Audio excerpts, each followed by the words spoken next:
क्या आपने कभी सपना देखा है उस पवित्र भूमि की यात्रा का, जहां इतिहास और आस्था एक साथ जीवंत हो उठे हैं? आइए हमारे साथ चले इजराइल की पवित्र यात्रा पर, होली लैंड टूर, जहां हर कदम पर आपको मिलेगी शांति और प्रेरणा। गलील सागर के किनारे खड़े होकर महसूस करें उस पल को जहां यीशु ने अपने चमत्कार दिखाए। कफरनहूम में, जिसे यीशु को अपना शहर कहा जाता है, उनकी शिक्षाओं को जीवंत अनुभव करें। बेथलेहेम में, चर्च ऑफ नेटिविटी में उस पवित्र स्थान को देखें जहां यीशु का जन्म हुआ। शेफर्ड्स फील्ड में उन चरवाहों की कहानी को महसूस करें जिन्हें स्वर्गदूतों ने यीशु के जन्म की खबर दी। यरूशलेम के पवित्र गलियों में वाया दोलोरोसा पर चले जहां यीशु ने क्रूस का बोझ उठाया।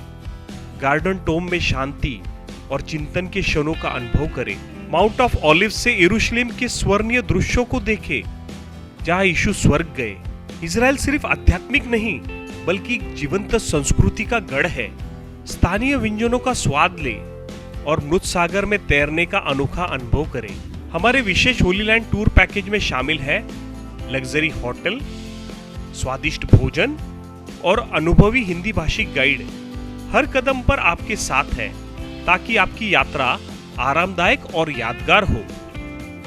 तो देर किस बात की, आज ही बुक करें अपनी होली लैंड यात्रा को और चले एक ऐसी तीर्थ यात्रा पर जो आपके दिल और आत्मा को हमेशा के लिए बदल देगी। हैं उनको खोल दो, और उन चारों दूतों को खोल दिया गया, और जो उसी घड़ी और उस दिन और महीने और वर्ष, इसमें झंझट करने के लिए टाइम नहीं है। घड़ी, दिन, महीना, वर्ष, 6 दिन लगेंगे समझने के लिए।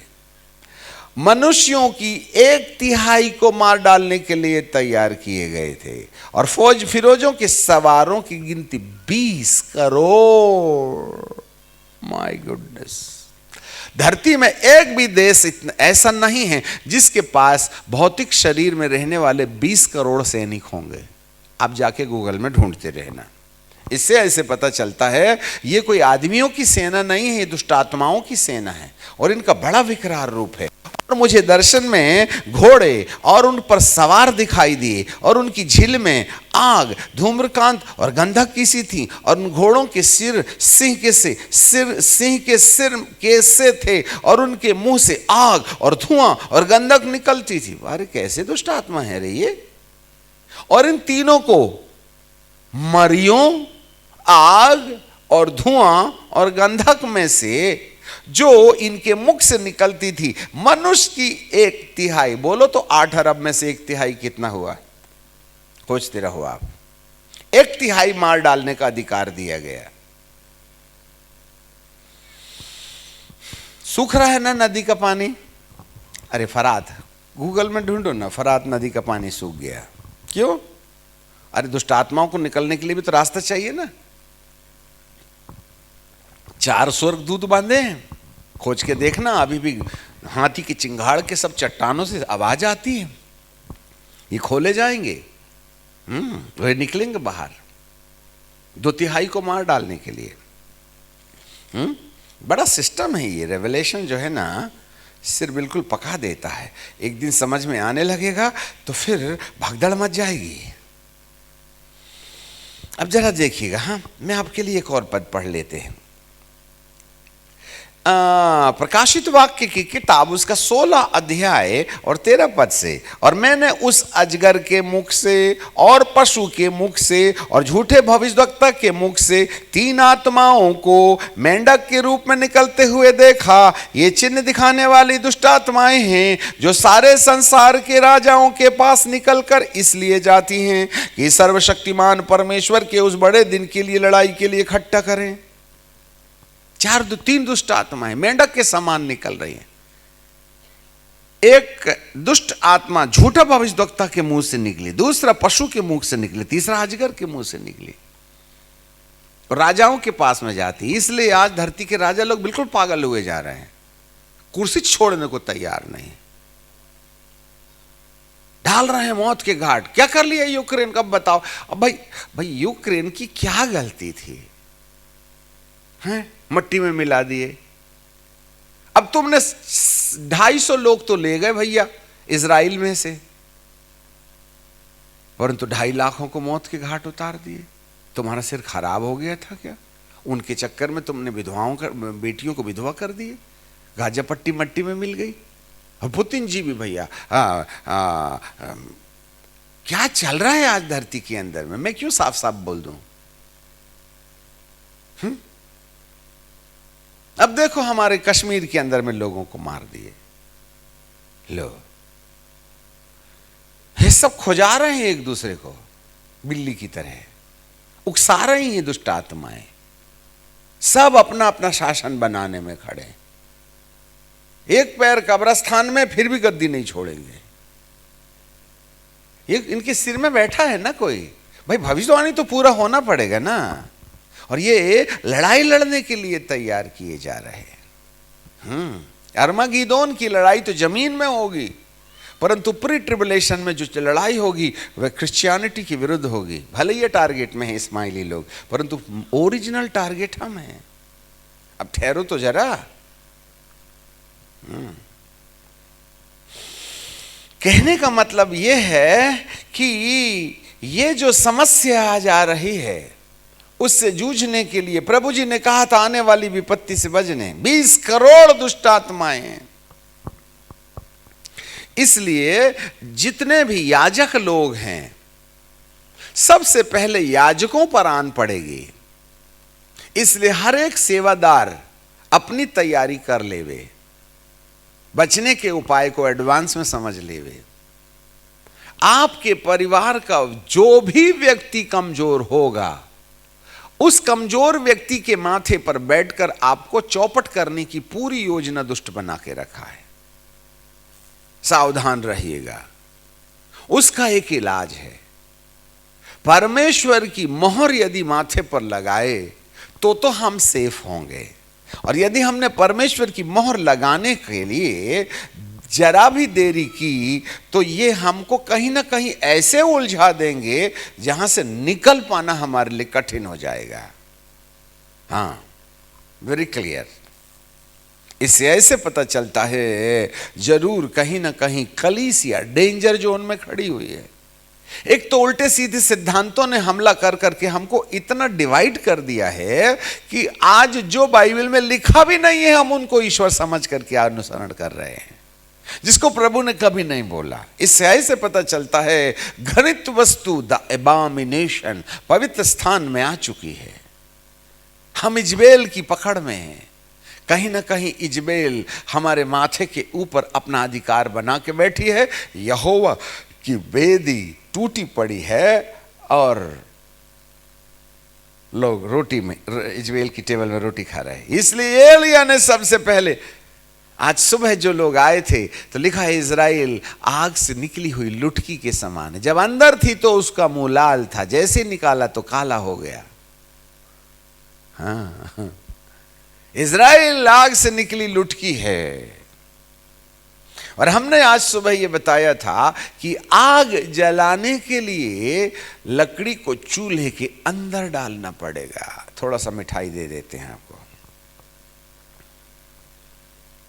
और जब तक आग लाना है तो एक लकड़ी को दूसरी लकड़ी के ऊपर, दूसरी लकड़ी को तीसरी लकड़ी के ऊपर, तीसरी लकड़ी को चौथी लकड़ी के ऊपर यदि रखा जाए तो आग बराबर जलते रहती है।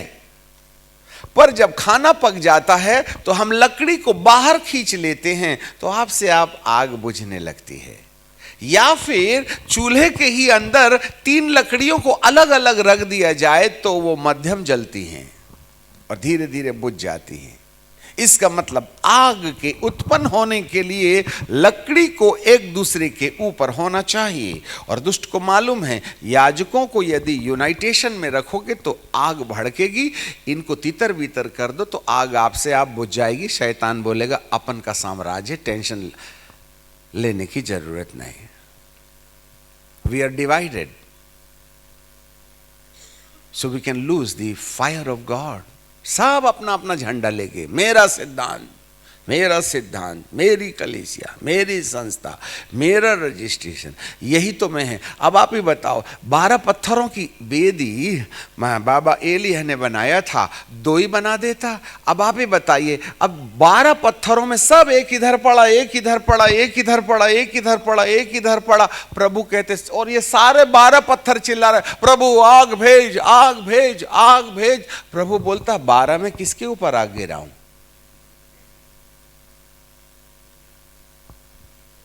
We are praying and fasting for the fire of God, but there is no any answer because we are scattered, we are divided. यही तो है घृणित वस्तु। नहीं आएगी जागृति, याद रख लेना। इस शहर के अंदर में 1500 सिद्धांत हैं। इन 1500 सिद्धांतों में परमेश्वर कौन से सिद्धांत के ऊपर में, कौन सी कलीसिया के ऊपर में अपनी आग भेजने की बात करेगा? We are divided। और यदि इनकी कलीसिया में आग लगे तो बाजू वाला बाल्टी में पानी डाल देगा। हे तेरी आग जल रही, इधर नल का पानी ला रहे, फेंक। हालेलुया। हमको मालूम नहीं अथा कुंड की दुष्ट आत्माएं, अरे अंग्रेजी, हिंदी, मलयालम सब बोलती है भाईजान, हैं? उनकी भाषा नहीं ना आती है समझ। 20 करोड़ दुष्ट आत्माएं निकली हैं। इसलिए अब प्रभु जी तो बोलते हैं, I love you, God bless you, God bless you. मैं तुम्हें दोषी ठहराने के लिए नहीं आया, तुम्हें धर्मी ठहराने के लिए आया है।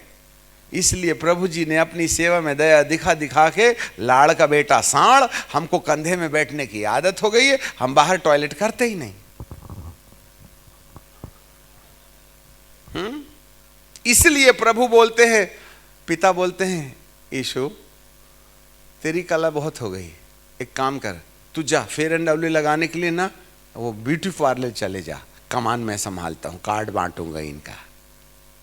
तो पिता की मिनिस्ट्री शुरू हो गई है, क्योंकि पिता को मालूम है अथाह कुंड से निकल के आने वाली दुष्ट आत्माओं के लिए ना तो यीशु और ना ही पवित्र आत्मा इनसे लड़ सकता है।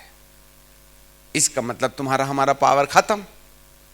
हम तो यीशु के पावर पर खड़े हैं ना, हम तो पवित्र आत्मा के पावर में न खड़े हैं। हमको तो पवित्र आत्मा ने ना अथॉरिटी दिया है, और पवित्र आत्मा का भी काम खत्म और पुत्र का भी काम खत्म। अब आप ही बता दो पवित्र आत्मा क्या करता? अरे वो तो जेंटल आदमी है भाई, he is so sophisticated, he is gentle personality, how he can wrestle with the demonic forces which is coming out from the head. बोलिए ना, वो तो आपका माथा ठीक करने आया है। अब ये मुलायम मुलायम हाथ वाली स्त्रियों को तलवार थमा दी और आप अंदर सो रहे हैं और औरत चौकीदारी कर रही है, तो किसको हॉस्पिटल भेजेंगे? आप ही बताओ ना। तो पवित्र आत्मा लड़ने वाला है क्या? वो तो आपके अंदर में प्रेम, आनंद, मेल, धीरज, कृपा, भलाई, विश्वास, नम्रता और संयम पैदा करने आया, और उसको तुम बोलते हो जाओ हे पवित्र आत्मा जाओ अथाह कुंड के भूतों से लड़ो। अरे मैं लड़ने नहीं आया, अरे बाबा तेरा माथा ठीक करने आया, तू कहां मेरे को लड़ाई में भेज रहा है? We do not know the value of the holy spirit. हमें उसका काम ही नहीं मालूम है, बेफजूल लड़ाई में भेजते हैं। पवित्र आत्मा आ, पवित्र आत्मा आ। प्रभु कहते हैं यार 2000 मैं पिंतेकोस्त के दिन से हूं यहां, क्या आ कर रहा है? और आकर के बैठा हूं तो बीड़ी छोड़ता है नहीं। Oh my God. हाँ पवित्र, hallelujah hallelujah hallelujah hallelujah hallelujah hallelujah, praise the Lord praise the Lord. शुरू हो गई पूर्णालॉजी। पवित्र आत्मा भी कहते हैं ठहर जा, मेरे को भी देखने दे रहे। बोलेगा क्या? चल रे बाबा, इसमें तो दम घुटे जा रहा है। Sorry to say, we are misusing the anointing, we do not know the value of the holy spirit. इसलिए पवित्र आत्मा को प्रभु जी ने बोल दिया मेरा काम खत्म हो गया, अब पिता का मान संभाले। क्योंकि जो अथाह कुंड से निकलने वाली आत्माएं हैं उनके साथ ना पुत्र लड़ सकता है ना पवित्र आत्मा लड़ सकता है। इनसे लड़ने के लिए पिता की सेवा की आवश्यकता है, और पिता की सेवकाई स्वर्गदूतों के द्वारा होती है। पिता पवित्र आत्मा को भी काम में लाते हैं हमारा कान मरोड़ने के लिए, परंतु पिता दुष्ट आत्माओं से लड़ने के लिए स्वर्गदूतों को काम में लाते हैं। पुत्र और यीशु, पुत्र और पवित्र आत्मा को ना भेजेगा, नहीं तो घायल कर देंगे उसको वो लोग। The ministry of the Father is going to be equipped through the fiery archangels. Raphael, Israel, जिब्राइल, ये हैं परमेश्वर के हाथ। अब ये भूत निकल गए कहां से? फरात नदी से। गिहोन, पिसोन, यदकेल, फरात। यदि 4 नदियों के बारे में संदेश सुनोगे तो 15 दिन टीचिंग शुरू हो जाएगी। बोलो तो शुरू करें, नहीं तो आगे चलें। बाइबल का परमेश्वर कहता है 6वें स्वर्गदूत ने 4 स्वर्गदूतों को खोल दिया। ये गैंग लीडर है भूतों के, और उसने ना 20 करोड़ दुष्ट आत्माएं। इसलिए आज तक 2020 के बाद में अब तुमने वो लड़ाई लड़ी ही नहीं है। हम तो अपने भूतों से निपट नहीं पाए, आसमान वालों से क्या निपटेंगे? बीवी के चढ़े भूत को नहीं निकाल सकते हम। बिटिया ले आती है 4-6 और बेटा के अंदर तो 20-25 रहती हैं। दुआ की लिस्ट हमारे पास में बेटा बिटिया के लिए माँ बाप की ज्यादा आते हैं। बेचारे बुड्ढा बुड्ढी रोते रहते हैं, ये सुनता ही नहीं। सुनेगा कहां से? 150 अंदर बैठे हैं उसके, आता ही नहीं। बोले चर्च नहीं आता, ये आएगा कहां से? भूत आने देंगे क्या? वो तो कुछ दूसरी दुनिया में होंगे। देखो ना बुढ़े कितने और जवान कितने हैं यहाँ पर, और है भी तो वो मोबाइल खेल रहे हैं नीचे। अरे घर में तो खेलते खेलते कम से कम हमारा तो सुन लेते तुम। यहां भी खेल रहे हो अंदर बैठ करके बाइबल पढ़ने के बहाने। हद हो गई। Oh my God. बाइबल का परमेश्वर कहता है ये अथाह कुंड से निकली दुष्ट आत्माएं हैं जो हमारे दिमाग को बंजर बना देती हैं, मरुस्थल बना देती हैं। नहीं पड़ता असर वचन का, भविष्यवाणियों का। हमको तो नाम पुकारवाने का शौक पड़ा है। पिता अपने दूतों को भेजते हैं और पिता के कंट्रोल में रहते हैं एलिया बाबा और मूसा बाबा। Apostles and the prophet is fully controlled by the outward anointing. And outward anointing का दूसरा जो धागा होता है वो पिता परमेश्वर के हाथ में होता है। एलाइजा मोजा मतलब पिता। यीशु के जी उठने के समय जब 2 स्वर्गदूत ने 2 पुरुष श्वेत वस्त्र पहने हुए उन गालीली पुरुषों से कहने लगे, क्या तुम यीशु को स्वर्ग पर जाता हुआ देखते हो? जिस रीति से वह तुम्हारे सामने स्वर्ग पर उठा लिया गया उसी रीति से वह फिर आएगा। इसलिए इन दोनों सेवकों की आवश्यकता है। चलो जल्दी से चले, हम जहां जा रहे हैं वहां जाते चले जाएं। जितना नसीब में होगा खा लीजिएगा। प्रभु ने हमारी सेवा में ऐसे ऐसे लोग जोड़े हैं जिनकी आंखें आगे पीछे की बहुत खुली हैं और वे दुनिया देखते हैं। इज़राइल के ऊपर होने वाले युद्ध की 1 माह पहले प्रभु ने हमारी पोती को, जो हमारे साथ नहीं आ पाई, उसको स्पष्ट प्रभु ने बताया था कि छोटी टोपी वाले और बड़ी टोपी वालों के बीच में लड़ाई होने वाली है। 1 महीने के बाद इन दोनों के बीच में इस्माइली और इज़राइलियों के बीच में युद्ध शुरू हो गया और कितने लोग मौत के घाट उतर गए। ये सिलसिला चलता रहेगा। खैर सब कुछ नहीं बता सकते। तो ऐसी टीम के लोग हैं।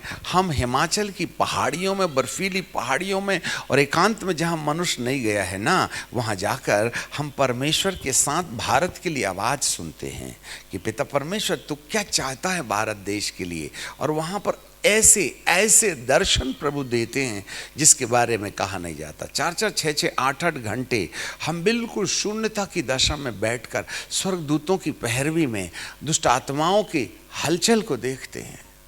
पहले दिन एक बार हम जैसे हिमाचल की पहाड़ी में गए, हाँ, एक इतना बड़ा हवाई जहाज के समान एक पक्षी आया, स्वीं करके ऊपर गया हमारे ध्यान को भटकाने के लिए। फिर इतना बड़ा आया कि पहाड़ को निगल जावे, फिर आया। और तीसरे बार में फिर जब वो आ गया तो त्रिशूल लेके खड़ा हुआ।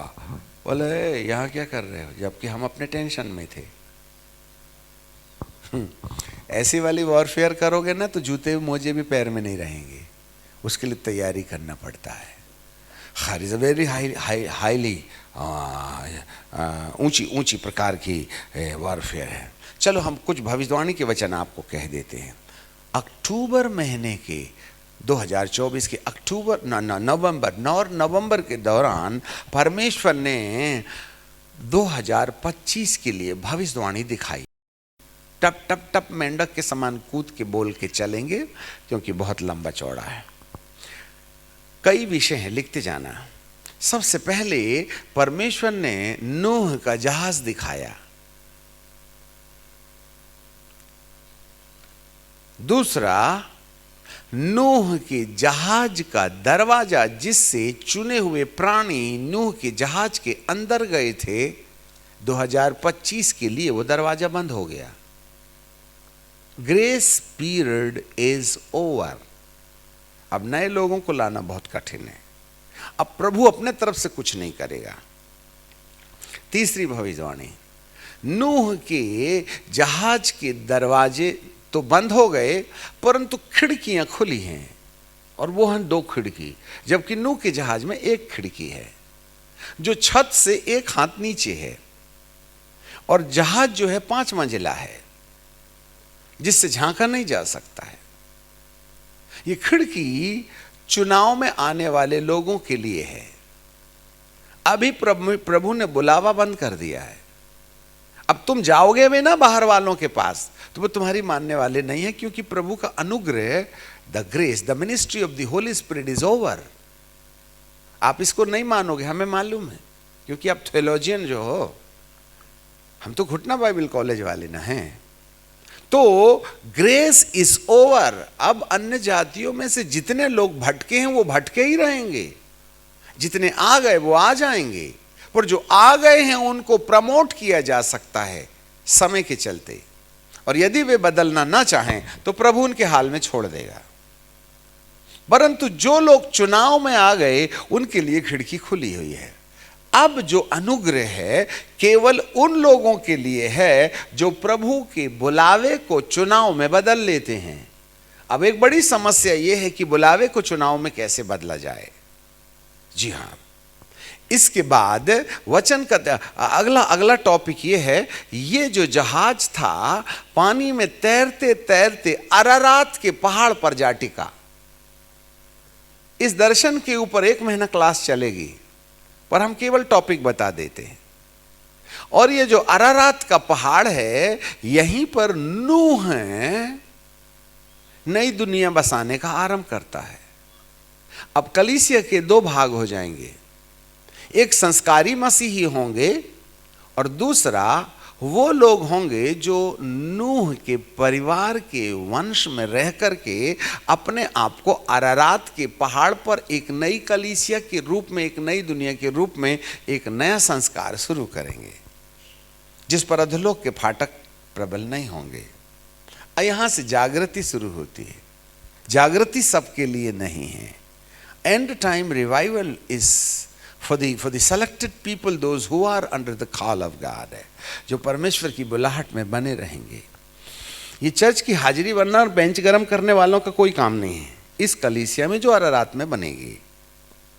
इसके बाद में नूह के जहाज से दरवाजे से नहीं, खिड़की से जो भयानक रोशनी निकल रही है, और उस रोशनी ने आगे जाकर के एक विशाल पक्षी के रूप में बदल लिया। इतना बड़ा उकाब पृथ्वी को ढांक रहा हो, इस नूह के जहाज की ऊपर वाली खिड़की की रोशनी से रोशनी का बना हुआ एक उकाब बन गया। और नेक्स्ट, अरारात के पहाड़ से कंचन स्वच्छ जल निकल करके बह के आ रहा है। और ये जो जल है वो केवल उन घरों के ऊपर जा रहा है। नूह के जहाज की खिड़की से निकलने वाली रोशनी से बने हुए बड़े भारी उकाब पक्षी उड़ उड़ करके जिस घर के ऊपर जा रहे हैं, ये अरारात के पहाड़ से निकल के आने वाली जो नदी थी वो केवल उन्हीं के घर में प्रवेश हो रही है, बाकी लोगों के घर में प्रवेश नहीं हो रही है। इसका मतलब चुनाव परमेश्वर के हाथ है। दार्शनिक कहता है मैं बहुत देर से ऐसा करता हूं, ये अरारात के पहाड़ से निकलने वाली जो नदी है ना, स्वच्छ जल है, इससे अपना मुंह धो लेता हूं। तो जैसे ही स्वच्छ कंचन जल जैसे पहाड़ों में बर्फ पिघलने से बहता है ना, जैसे ही उसने इस पानी को छुआ तो वह इतनी भयानक आग की तपन से तप्त होता था कि जैसे करंट ने झटका मारा वैसे ही उसके हाथ जल गए इस पानी से। तो दार्शनिक को प्रभु प्रकट करते हैं, ये दिख जरूर रहा है पानी, परंतु ये आग है, और ये आग जो है ना अरारात के पहाड़ से उतर रही है। और ये आग केवल उन लोगों के घर में जाएगी जिन घरों में ये जहाज की खिड़की से निकलने वाले उजियाले ने उकाब बन करके जिस घर के ऊपर उसने साया किया, ये अरारात के पहाड़ की अग्नि वाली जो नदी है, उसी के घर में जाकर के ऐसे शुद्ध करेगी जैसे रुपया शुद्ध किया जाता है, जैसे सोना जाता है। तब बाइबल कहती है वे मेरे लोग होंगे और मैं उनका परमेश्वर ठहरूंगा।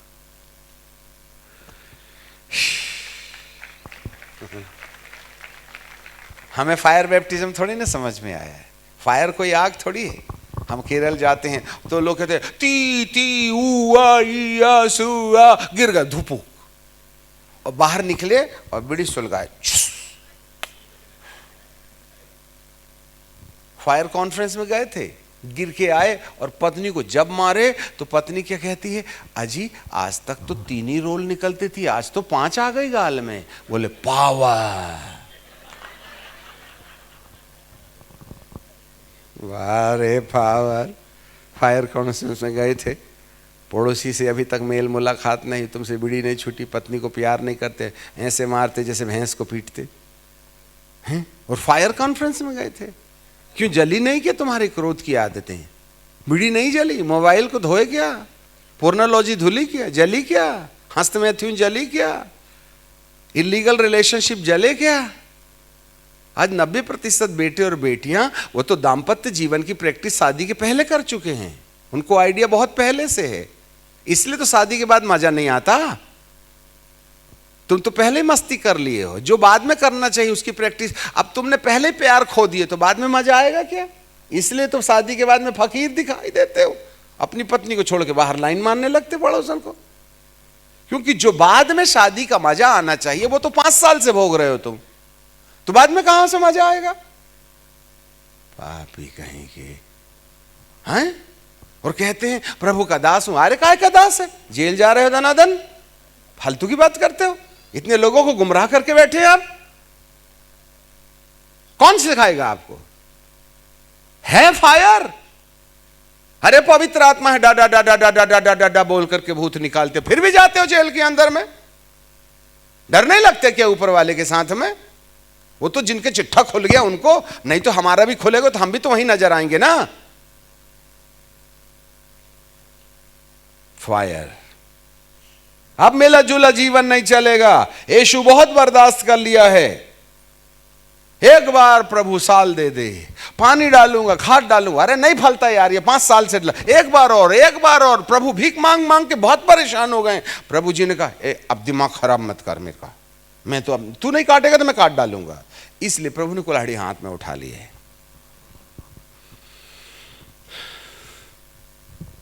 हालेलुया। मेरे प्रियो, आज मेरा प्रभु कहता है कि अरारात के पहाड़ से स्वच्छ कंचन जल के समान ये जल दिखाई देता है, परंतु ये आग है, और ये आग उस घर में जाएगी जो प्रभु के चुनाव में होगा। इससे ऐसे पता चलता है मेरा प्रभु आपको अपने चुनाव में लाना चाहता है। ऐ बुलाए हुए लोगों, उसके चुनाव में आ जाओ। मृत्यु के पहले वाले जीवन में प्रभु विश्वास के द्वारा भोग लगाने की दया जरूर दे सकता है, परंतु मृत्यु के बाद वाले जीवन में यह मिला जुला जीवन नहीं चलेगा। इसलिए पिता ने मोहर लगाने का कार्यक्रम शुरू कर दिया है।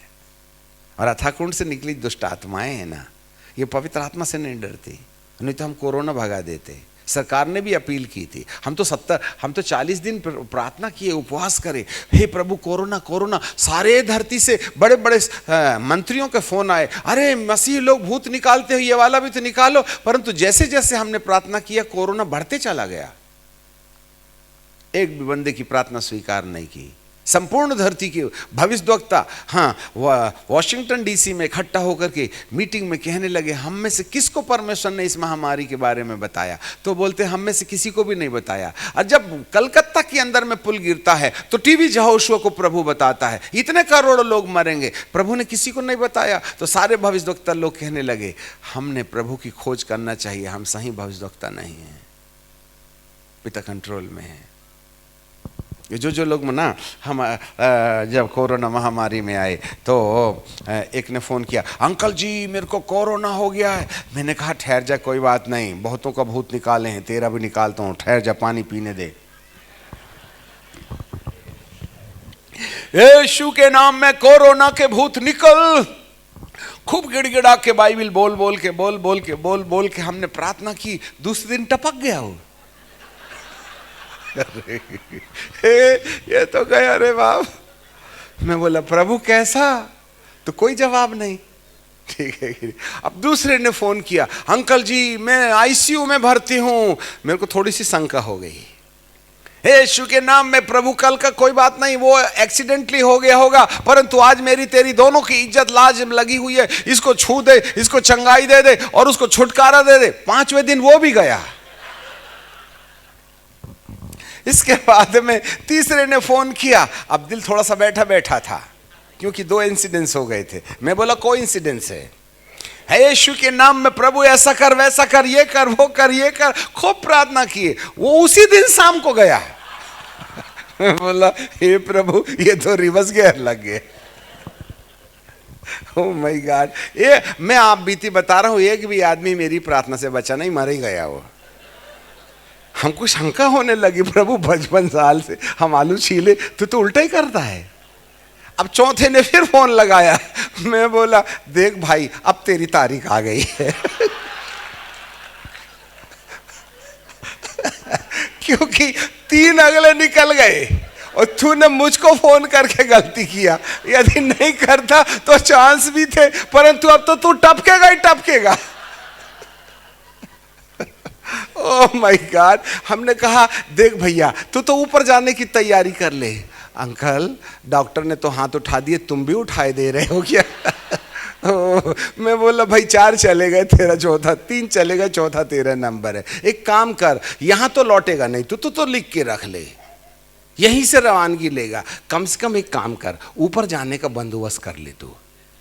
और जितनी लड़कियों को छेड़ा है ना, माफी मांग ले, और माँ बाप की जितनी बेइज्जती की है ना, क्षमा मांग ले। जितना गंदा काम किया है रो ले, प्रभु अब तो जाऊंगा नहीं घर, कम से कम तेरे पास तो जरूर आऊंगा, कम से कम एक आध खोली वगैरह कोई छोटा छोटा झोपड़िया तो बना के दे दे मेरे को, आखिरी बार तुझसे क्षमा मांगता हूँ। आपको मालूम है वो रोने लगा, एसीयू में प्रार्थना कर रहा, प्रभु दया करो, मैं आ रहा हूँ, जितना कर्जा है माफ कर दे, 0 बैलेंस कर दे।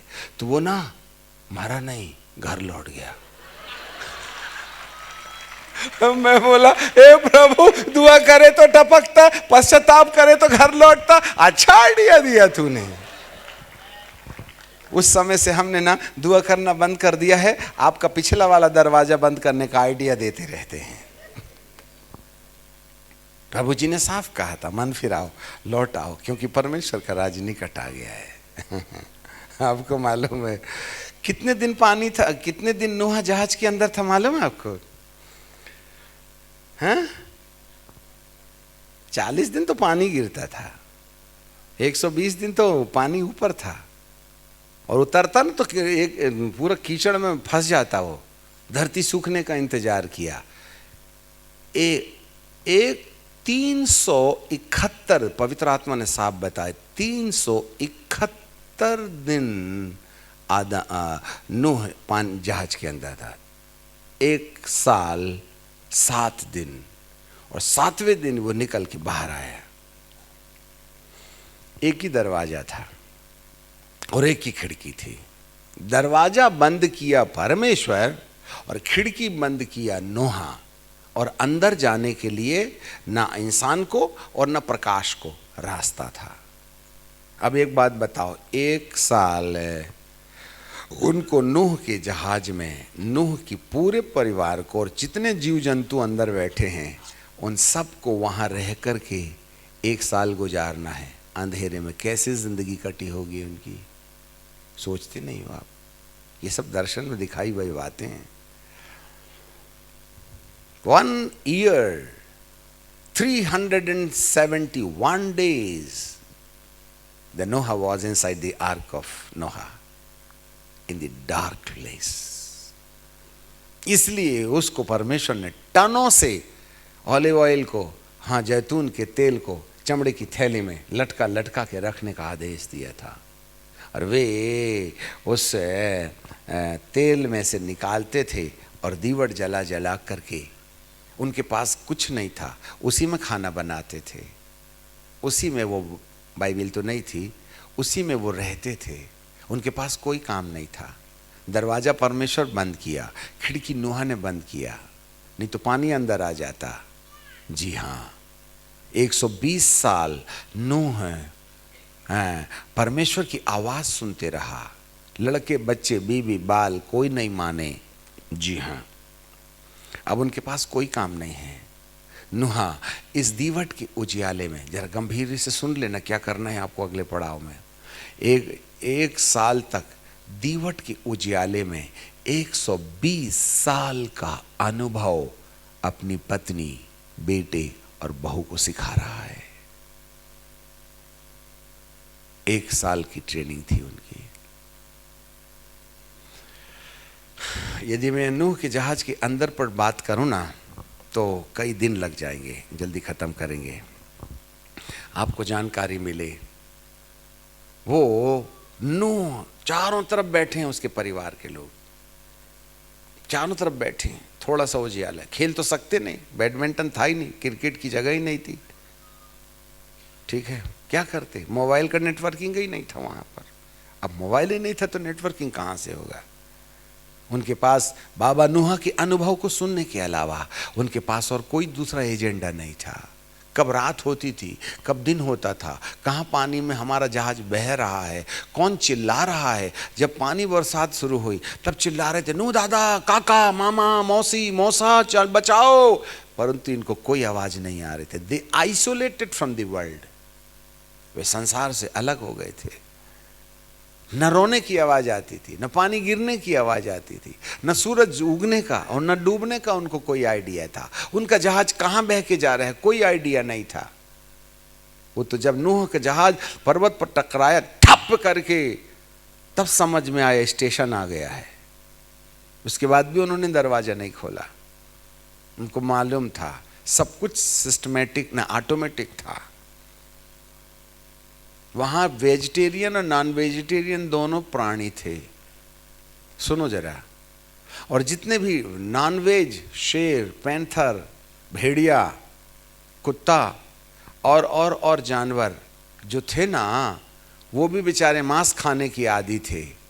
परंतु नूह का संदेश सुनते सुनते जितने भी नॉन वेज जानवर थे ना, वो सब वेजिटेरियन हो गए थे। और शेर भी घास खाने लगा था, नहीं तो कहाँ से बकरा लाता वो अंदर खाने के लिए।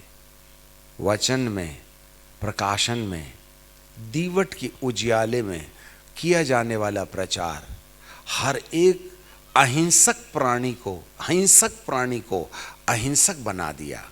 जी हाँ, उन जानवरों को जो काटते थे वे कुत्ते बिल्ली की तरह। यही होगा नए यरूशलेम में।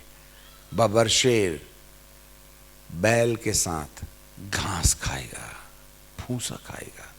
दूध पीता बच्चा सांप के बिल में उंगली डालेगा। गाय का बछड़ा और शेर दोनों एक ही जगह पानी पिएंगे। यही नजारा था नूह के जहाज के अंदर। ये नूह का जहाज नया यरूशलेम में। हालेलुया। हे प्रभु, तेरे दर्शन की बातें विश्व का कोई भी थियोलॉजियन नहीं समझ पाएगा। ऐसी ऐसी बातें प्रभु ने बता के रखी। ये घुटना बाइबल कॉलेज, ये सब पहाड़ों में मिलता है, खाने की टेबल में थोड़ी ना मिलता है, जहाँ टीवी चलते रहती है और बीवी भी आ जाती है। और मोबाइल तो 24 घंटे रहते रहता है। हाँ क्या हाल है, हाँ ठीक है, अरे 5 मिनट में आए ना, अरे आए ना बाबा। अरे महारथी हो, इस मुसीबत को थोड़ा सा छुटकारा भी तो दे दो। तुम तो खाने की टेबल में भी इसके साथ में इतनी मोहब्बत करते हो जिसके बारे में कहा नहीं जा सकता। यही तो सबसे डेंजर पुरुष है यहां पर बैठा हुआ, 666। छोड़ सकते तो छोड़ के देख लो, जान निकल जाएगी। वो पहले एक जमाना, बेचारी पत्नी बोनी छोटी सी, दही खट्टा, शक्कर के डब्बे में शक्कर गायब, ठीक है, और खा के देखे तो खट्टा, शक्कर गायब। पत्नी ने कही अजी जरा डब्बा निकाल देना शक्कर का, क्योंकि चढ़ेगी तो गिरेगी। तो पति क्या बोला, दिमाग खराब करती हो तुम, एक तो 2 रोटी खाता हूं, आधी खाया, अब शक्कर का डब्बा निकाल, दिमाग खराब करते हो। अन्य देवता के सामने बैठा हुआ, तुमको तमीज नहीं क्या है? खाने के टाइम पर उठाते हैं, तुम सुधर जाओ जरा। हाँ, दिमाग खराब नहीं करने का आ गया, समझ में आ गया ना?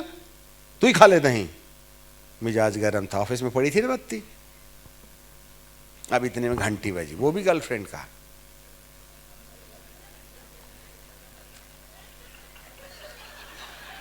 हेलो, ए माँ, जिसको बीबी ना उठा पाई उसको मोबाइल उठा लिया। बोलो बोलो, वजन किसका ज्यादा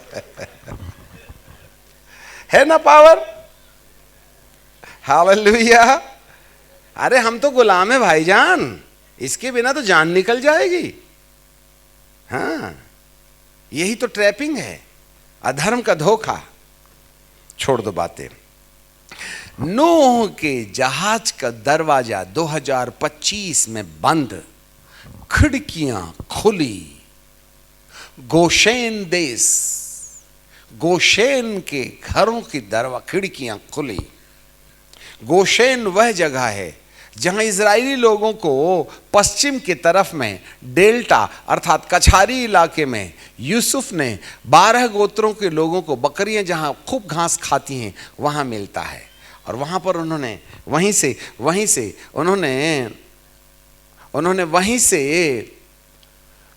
please don't disturb me please, वहीं से उन्होंने, देखो हमारा तार टूट गया, वहीं से उन्होंने मिस्र देश से निकलने की तैयारी की थी। वहीं से उन्होंने मिस्र देश में निकलने की तैयारी की थी। पवित्र आत्मा कहते हैं खिड़की खुली है, झांक के देख कि वो मेमना कैसे खा रहे हैं। किसी ने जूता उतार के मेमना खाया, किसी ने कमर बांधे बिना मेमना खाया, किसी ने डंडा रख कर के मेमना खाया, किसी ने कुकर में उबाल के मेमना खाया, किसी ने शाम के 6 बजे से 12 बजे तक मेमना खाया और 12 बजे से 3 बजे तक नींद निकाल लिया और 5 बजे फिर खाना शुरू किया।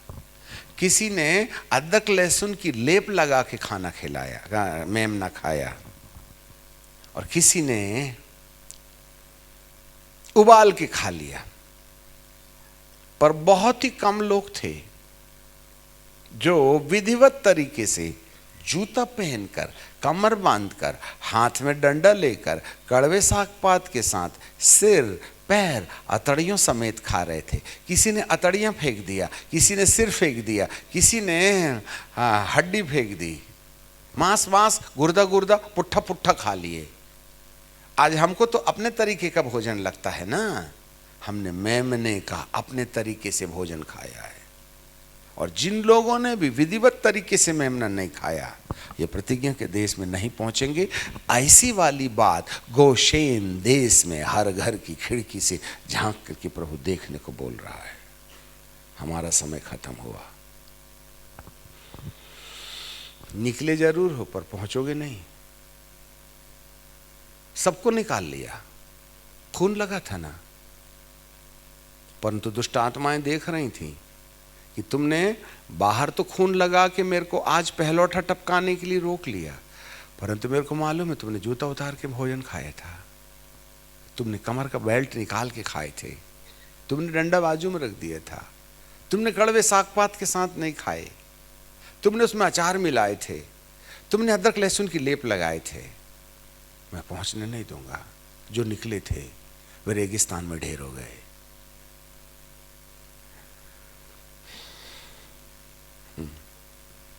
जो निकले थे रेगिस्तान में ढेर हो गए। पहुंचने वाले 2 ही थे। ऐसा लगता है यही दो ही थे जो विधिवत तरीके से उन्होंने मेमना खाया था। आज मेरे प्रभु के वचन को आप किस तरीके से इस्तेमाल करते हैं?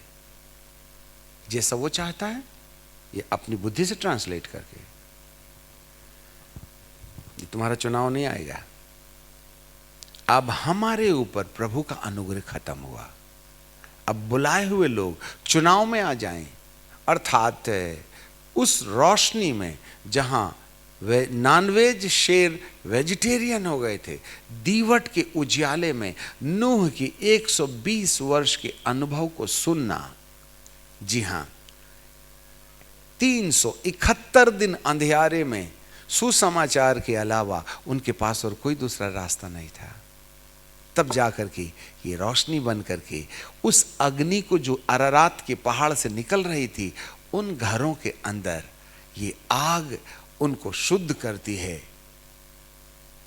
तुम नमक हो और नमक की नमकीनी चली जाए तो वह किसी वस्तु से शुद्ध नहीं की जाती है, परंतु बाइबल कहती है मरकुस की किताब में, आग के द्वारा तुम नमकीन किए जाते हो। वाह! यदि एलिय्याह की वेदी में आग नहीं गिरती तो यिजबेल का पीछा नहीं छोड़ते। कलीसिया में आग उस समय गिरेगी जब लकड़ियां चूल्हे के अंदर होंगी। हम तो चूल्हे से निकले हुए हैं। पहले हमारा मुंह लाल था, आजकल काला हो गया है। जब हम चूल्हे के अंदर थे, लकड़ी का सिर आग में लाल था, और जब से लकड़ी चूल्हे से निकली है तब से उसका मुंह बदल गया है, काला हो गया है। हमारे वस्त्र मैले हैं। What do you think about the seal of God? अपने माथे में परमेश्वर की मोहर लगा दो। हम इनकम्प्लीट है मैसेज में। अब हम रुक जाना चाहते हैं।